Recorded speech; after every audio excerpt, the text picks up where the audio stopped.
Faham? Sambung ayat 3, makisina fihi abada. Mereka akan kekal di dalamnya selama-lamanya. Sama ada syurga kekal, sama ada neraka kekal. Nak bagi kekal, mana yang perlu kita buat, mana yang wajib kita buat, dia bersambung dengan hak nombor 2 tadi. Dia bersambung dengan nombor 2. Hak bagi kita kekal dalam syurga atau neraka dengan sebab 2 benda ni saja. Sama ada ya'malunas solihat atau ya'malunal qabihat. Buat amal soleh, syurga kekal. Buat amal jahat, neraka kekal. Dan inilah yang cuba dikaliskan oleh Dajjal, setan dan sekutu-kutunya untuk menjauhkan anda dengan satu perkara ni, ya'malunas solihat. Dia kalau boleh hari ini nak menjauhkan anda dengan buat amal-amal soleh dan mengangkat benda-benda selain amal soleh untuk dikejar oleh anda sampai ke mati. Apa dia tu? Itulah yang dinamakan dunia. Hari ini dia tawarkan kepada kita, siapa yang hidup mewah akan berbahagia, siapa yang hidup miskin akan merana dan menderita.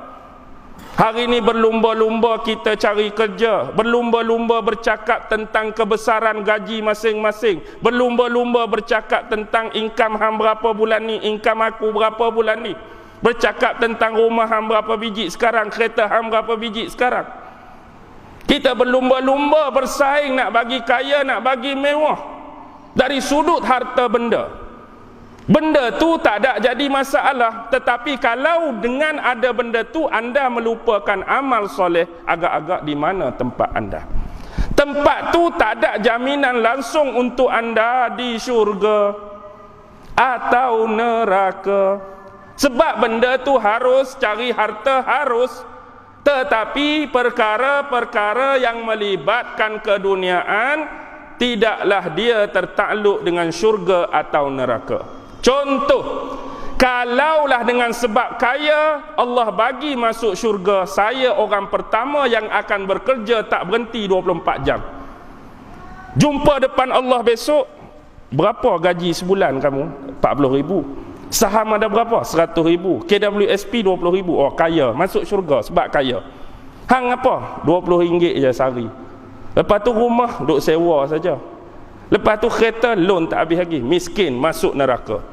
Kalaulah penentu syurga dan neraka kaya dan miskin, hari ni saya nak jadi kaya. Sebab apa? Bila miskin masuk neraka. Adakah tu nilaian Allah besok?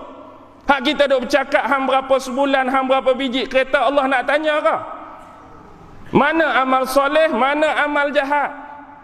Hari ni kita duk didedahkan dengan macam-macam ubat-ubatan, macam-macam serum untuk mencantikkan muka. Dan bukan penyebab kita masuk syurga dan neraka sebab handsome atau huduh. Mari jumpa depan Tuhan, oi, kulit cantik, kulit gebu, rambut ikal mayang, mata melirik jelita. Oh, cantik, masuk syurga. Saya pula pergi depan, muka tak berapa handsome, muka macam gangster, jerawat batu banyak, daki pun banyak, masuk neraka lah.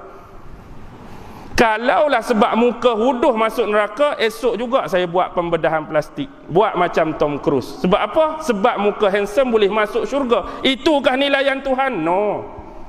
Hak terbabit dengan dunia tak ada langsung.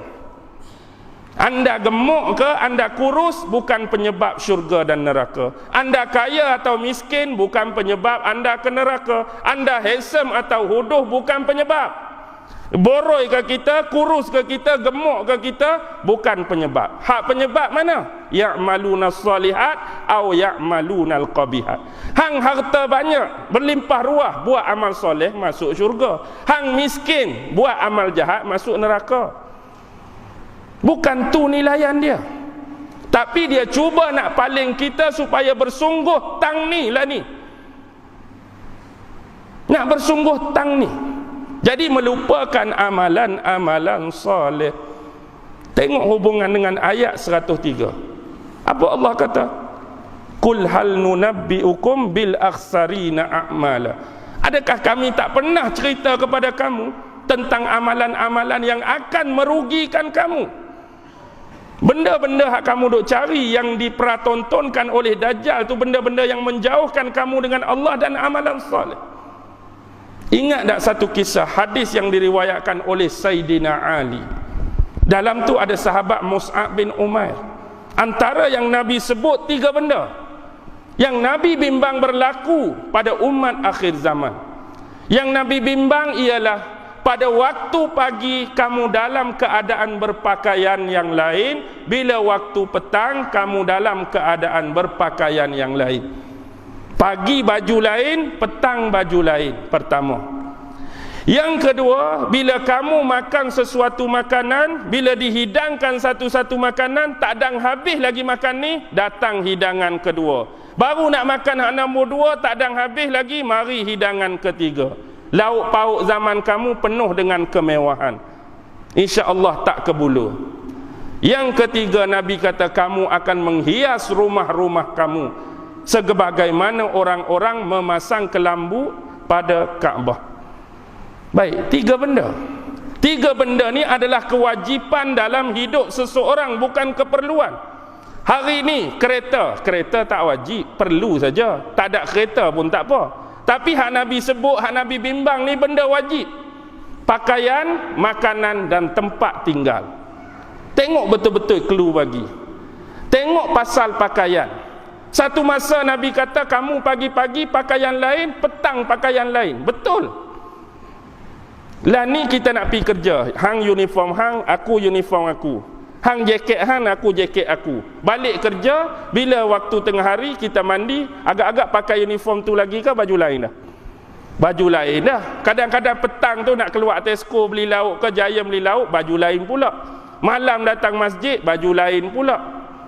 Nak Nabi bagi clue, pagi lain, petang lain, kita lebih daripada clue. 4 kali tukar, 5 kali tukar. Nak cakap Allah limpahkan kepada umat akhir zaman kemewahan, kekayaan, kesenangan.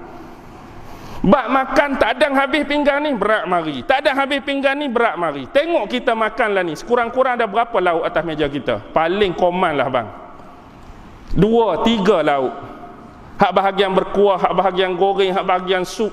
Hak orang mewah, hak orang kaya. Kaya makan cara kaya, miskin makan cara miskin, tak kebuluk. Lepas tu yang ketiga, kamu akan hias rumah kamu. Macamlah orang-orang sedang meletakkan kelambu Kaabah pada Kaabah. Dia hias rumah dia macam-macam. Benda ni benda kewajipan. Hari ni bab pakaian. Kalau tak ada pakaian, kita bertelanjang, kena ada pakaian, benda wajib. Kita hari ni makan minum, kalau tak makan tak minum kita mati, benda wajib. Kita hari ni perlu rumah, tempat tinggal, senang nak berehat, senang nak tukar pakaian, senang nak bersama ahli keluarga, isteri dan anak-anak. Tak kira lah hak kita mampu ataupun sewa. Benda tu semua wajib. Jadi kata sahabat apa? Kalau demikianlah berlaku pada zaman kami, alangkah baiknya. Pada waktu tu kami tak perlu lagi fikir pasal nak cari rezeki, sebab semua dah melimpah ruah. Kami hanya berfikir nak buat amal ibadat saja. Tengok clue. Weh, kalaulah baju tu boleh tukar Rasulullah, makan pun tak ada sabih hak ni mari hak ni, rumah pun mewah perkakah dalam dia, kami tak perlu fikir dah nak cari rezeki. Hak kami fikir bila semua mudah, kami nak buat amalan. Nabi kata tidak, keadaan kamu hari ni lebih baik daripada keadaan di masa yang aku sebutkan tu. Betul atau tidak Nabi kata ni? Sahabat dulu pakaian selai, pakaian 2 lai, tahajud tak tinggal. Kita hari ni pakaian 5 almari, lepas ke tak tahajud 2 rakaat? Lepas ke tak? Pakaian 5 almari, tahajud 2 rakaat, tak lepas. Makanan 14 jenis, duha 2 rakaat, tak lepas. Rumah macam-macam ada dah, panas aircon. Nak makan ada lauk, nak minum ada jus, nak basuh ada mesin basuh, nak tengok hiburan TV ada. Semayang sunat agak-agak 4 rakaat lepas ke tak? Tak lepas. Mana kata janji-janji tadi kalau semua senang kami nak buat amal? Bohong. Tak ada pun. Inilah yang dia pelari dengan benda-benda kesenangan tadi. Bila Nabi sebut bab pakaian, kalis fashion diperkenalkan.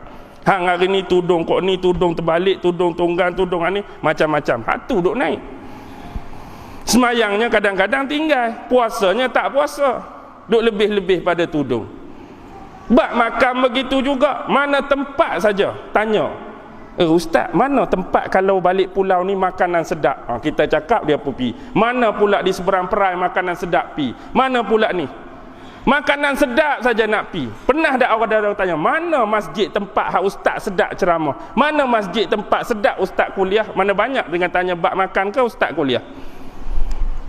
Banyak bab makan. Kita lebih pada makan-makan. Makan-makan yang jasadiah. Tetapi yang rohaniah lama dah tak makan. Kesian kat dia. Imam Nawawi syarah hadis ni. Di akhir zaman umat-umat akan lebihkan pada makanan jasadiah dia, makanan fizikal dan kulit dia, tapi mereka mengabaikan makanan hak dalam. Hak ni lama dah mati, hak ni lama dah stroke, hak ni lama dah kejang, tak ada siapa hirau.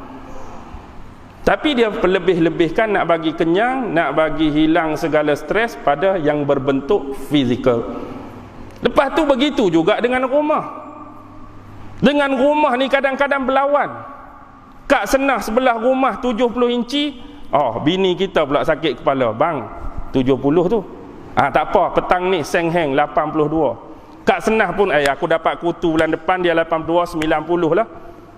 90. Hak ni pula demam, hak tu 100 hak ni. Dia duk badi benda-benda lagu tu. Kawan ni beli sofa, kawan ni masuk hospital. Kawan ni beli mesin basuh besar, kawan tu masuk ICU.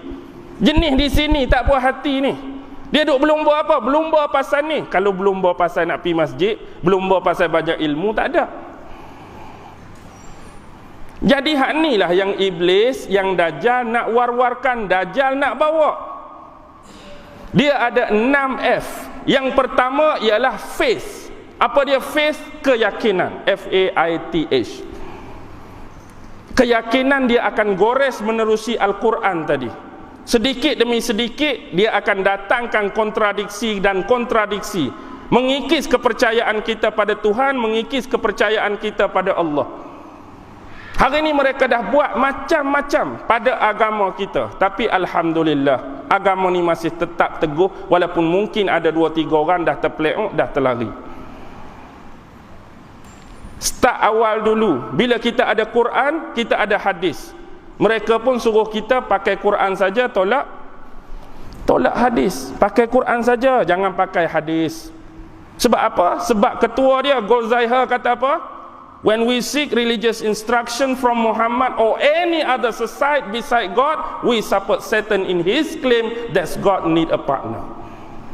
Bila kita berpendapat bahawa setiap rujukan agama, otoriti agama kita ambil daripada Muhammad, kita seolah-olah menyokong pendapat iblis dan syaitan bahawa Allah memerlukan rakan kongsi dalam menurunkan dan menuturkan perlembagaan dan syariat dia. Cukup Quran daripada Allah, nak jadikan perlembagaan, nak jadikan syariat. Seolah-olah bila kita ambil daripada Muhammad, makhluk dia, kita menyokong pendapat iblis dan syaitan, Allah perlu bersyarikat dalam nak menurunkan syariat dia. Ni tengok, dia cucuk kita dengan benda ni. Bukanlah Muhammad tu sebagai bersyarikat, Muhammad sebagai penerang, pensyarah, pendetail bagi Al-Quran. Dia tak buat syariat baru, dia bercakap bukan kata-kata dia, tapi semua daripada firman dan wahyu daripada Allah. Bila tak cukup dengan tu, dia petibai Al-Quran pula. Ni ayat tak betul, ni ayat tak kena, ayat Quran sak kata macam ni, sak kata macam ni. Ni tentang penciptaan manusia, sak kata daripada tin, sak kata daripada turab, sak kata daripada solsolin min faqar, sak kata min tinin lazib. Hak mana satu hak betul ni? Hak mana satu hak betul? Agak-agak boleh jawab dengan senyum ke? Keluar peluh dulu. Keluar peluh dululah. Keluar peluh dulu. Hak ni lah kontradiksi-kontradiksi. Pertama dia nak kikis keyakinan faith.